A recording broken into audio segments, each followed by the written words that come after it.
안녕하세요, 제이제입니다. 오늘은 원나잇을 원하는 남자를 미리 알아보는 방법에 대해서 말씀드려 볼게요. 그럼 바로 시작할게요.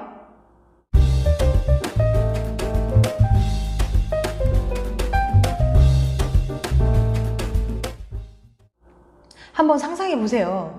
당신은 썸녀 혹은 썸남과 함께 데이트를 즐기고 있습니다. 오늘따라 분위기는 최고예요. 아까 마신 술에 취한 채 손을 잡고 해변가를 거닐고 있거든요. 예쁘게 차오른 달을 바라보다가 살짝 입을 맞추었죠. 자, 이제 슬슬 집에 들어가야 할 시간인데 여기서 묻겠습니다. 이 정도의 분위기라면 오늘 밤 당신과 썸녀 혹은 썸남은 잠자리를 하게 될까요? 텍사스 주립대의 카린 교수는 도대체 왜 남자들은 스킨십에 성급하게 달려드는지 궁금했습니다. 카린 교수는 실험을 위해서 178명의 성인 남녀를 모집했어요. 그러고는 그들에게 여러 가지 데이트 상황을 보여줬습니다. 예를 들면 당신은 썸녀 혹은 썸남과 함께 술집에 갔습니다. 함께 맥주 5병 정도 마셨고 집에 가기 전에 술에 깨기 위해서 잠시 동네를 산책하고 있다. 이사를 도와달라는 썸녀 혹은 썸남, 짐 정리를 도와주다 보니 어느새 밤 10시. 함께 간단한 음식을 만들어서 맥주 한 잔과 함께 먹었다. 그러다 보니 어느새 알딸딸해졌는데 각각의 상황 설명이 끝날 때마다 상대는 과연 오늘 밤 당신과 잠자리 하고 싶어 할까? 라고 묻고 그 답을 점수로 매기게 했어요. 마이너스 3점, 절대 그럴 일 없음. 마이너스 2점, 아마 안 할걸? 마이너스 1점, 글쎄 안 할 것 같은데. 1점, 어쩌면 할 수도. 2점, 아마 하게 될걸. 3점, 이건 100%지. 과연 참가자들은 어떤 답을 내놓았을까요? 그럴 줄 알았지. 똑같은 상황에서 남자들은 여자보다 훨씬 높은 점수를 주었습니다. 그러니까 남자는 상대가 나와 잠자리를 하고 싶어 할 거라고 쉽게 생각한 거예요. 대체 왜 남자는 여자와 달리 상대가 나와 잠자리를 하고 싶을 거라고 쉽게 생각해 버리는 걸까요? 카린 교수는 이런 차이를 자손을 번성시키고 싶어 하기 때문이라고 설명합니다. 동굴을 전전하며 살았던 시절부터 남자는 자신의 자손을 더 많이 남기기 위해 피나는 노력을 해왔어요. 강한 남자들 사이에서 살아남아야 했고 그 뒤에 찾아오는 잠자리의 기회를 절대 놓쳐서는 안 됐죠. 따라서 남자들은 여성이 자신에게 아주 작은 호감의 표시나 긍정의 신호만 보내도 그것을 잠자리의 신호로 받아들이기 시작했습니다. 반면 여성에겐 선택권이 더 있었어요.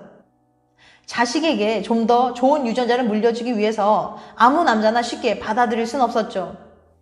잠자리를 원하는 상대의 속마음에 큰 관심을 기울일 필요가 없었기 때문에 남자처럼 잠자리에 목맬 일이 없었던 거죠. 하지만 우리는 원시인도 아니고 지금이 2021년이라는 사실을 잊지 말아야 해요. 여자들이 조금의 호의를 보인다고 해서 잠자리를 원한다는 뜻이 아니란 걸 말이에요. 엉뚱하게 착각해서 동의도 없이 들이대다 보면 순식간에 커다란 문제가 일어날 수 있다는 걸 잊지 마세요.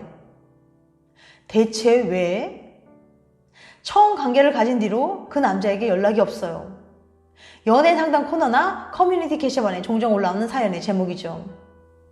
첫 관계를 갖기 전 여자들이 망설이는 큰 이유 중에 하나가 바로 잠자리 후에 남자가 변할지도 모른다는 거예요.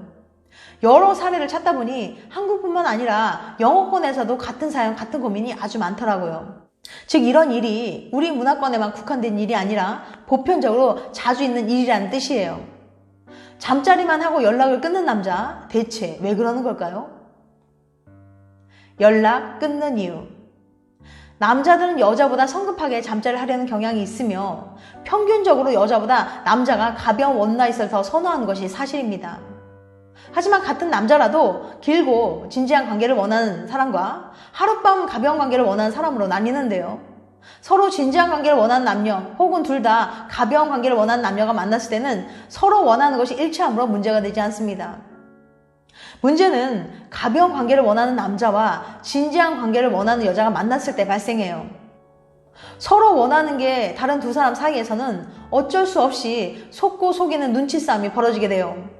만약 진지한 관계를 원하는 여자가 가벼운 관계를 원하는 남자를 진지한 남자로 착각하고 관계를 가졌다면 그 후 그 남자의 태도가 돌변하는 건 필연적이라고 할 수 있죠.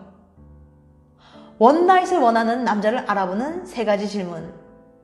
진지한 관계를 원하는 여자 입장에서는 가벼운 관계를 원하는 남자는 불성실한 바람둥이로 인식되기 때문에 가능하면 만나고 싶지 않을 거예요. 어떻게 하면 이 남자가 진지한 관계를 원하는지, 가벼운 만남을 원하는지 미리 알아볼 수 없을까요? 사실 참 어려운 문제지만 아래 3가지 질문을 던져보면 어느 정도 감이 오실 겁니다. 첫 번째, 내가 왜 좋아? 진지한 관계를 원하는 남자는 상대의 성적 매력, 나이, 피부 등 외적 특징 말고도 내면적인 면에 관심이 있어요. 예를 들어서 남자가 나의 지성, 다정함, 성실함, 신뢰성 등에는 별로 관심이 없고 내 몸과 얼굴만 좋아하는 것 같다면 진지한 관계를 원하는 남자가 아닐 가능성이 높아요. 하지만 역시 쉬운 일은 아니에요. 진지한 관계를 원하는 남자도 예쁜 외모를 좋아할 수 있고 원나잇을 원하는 남자도 자기 의도를 감추는데 능숙할 수 있으니까요. 오히려 이 질문에 너무 준비가 잘 되어 있는 것처럼 보인다면 그것도 좀 의심해 볼 만합니다. 두 번째, 우리 무슨 사이야? 진지한 관계를 원하는 남자들은 우리 오늘부터 1위를 외칠 때 망설이는 법이 없어요. 반면에 가벼운 만남을 원하는 남자는 어떨까요? 그들은 이런 질문에 답을 하거나 명확하게 관계를 정립하는 걸 꺼려합니다. 그게 그렇게 중요해?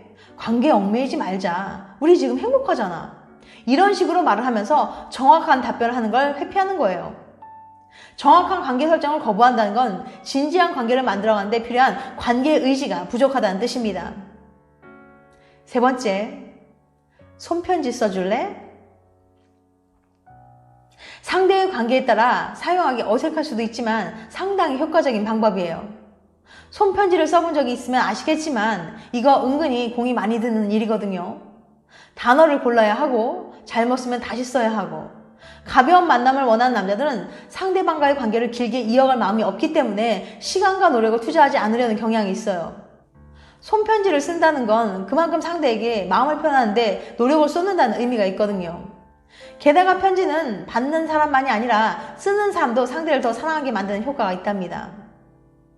혹시 지금 썸을 타고 있는 남자가 있는데 그가 사귀려고 하는 건지 단지 원나잇을 원하는 건지 확신이 서지 않는다면 이 3가지 질문을 한번 해보세요. 물론 확실한 답을 얻을 수 없을지는 몰라도 어느 정도 가늠해 볼 수는 있을 거예요. 여러분의 행복한 연애를 응원합니다. 지금까지 원나잇을 원하는 남자를 미리 알아보는 방법에 대해서 말씀드렸어요. 다시 한번 요약해드리면 남자가 진지한 관계를 원하는지 가벼운 만남을 원하는지 미리 알아볼 수 있는 질문 3가지가 있거든요. 첫 번째, 내가 왜 좋아? 두 번째, 우리 무슨 사이야? 세 번째, 손편지 써줄래? 물론 이 질문만으로 완벽하게 구별해낼 수는 없겠지만 그래도 가벼운 관계를 원하는 사람을 걸러내는데 도움이 될 수 있을 거라고 생각합니다. 다음엔 더 재밌고 유익한 영상을 찾아뵐게요. 끝까지 시청해주셔서 감사합니다. 다음에 또 봬요. 안녕.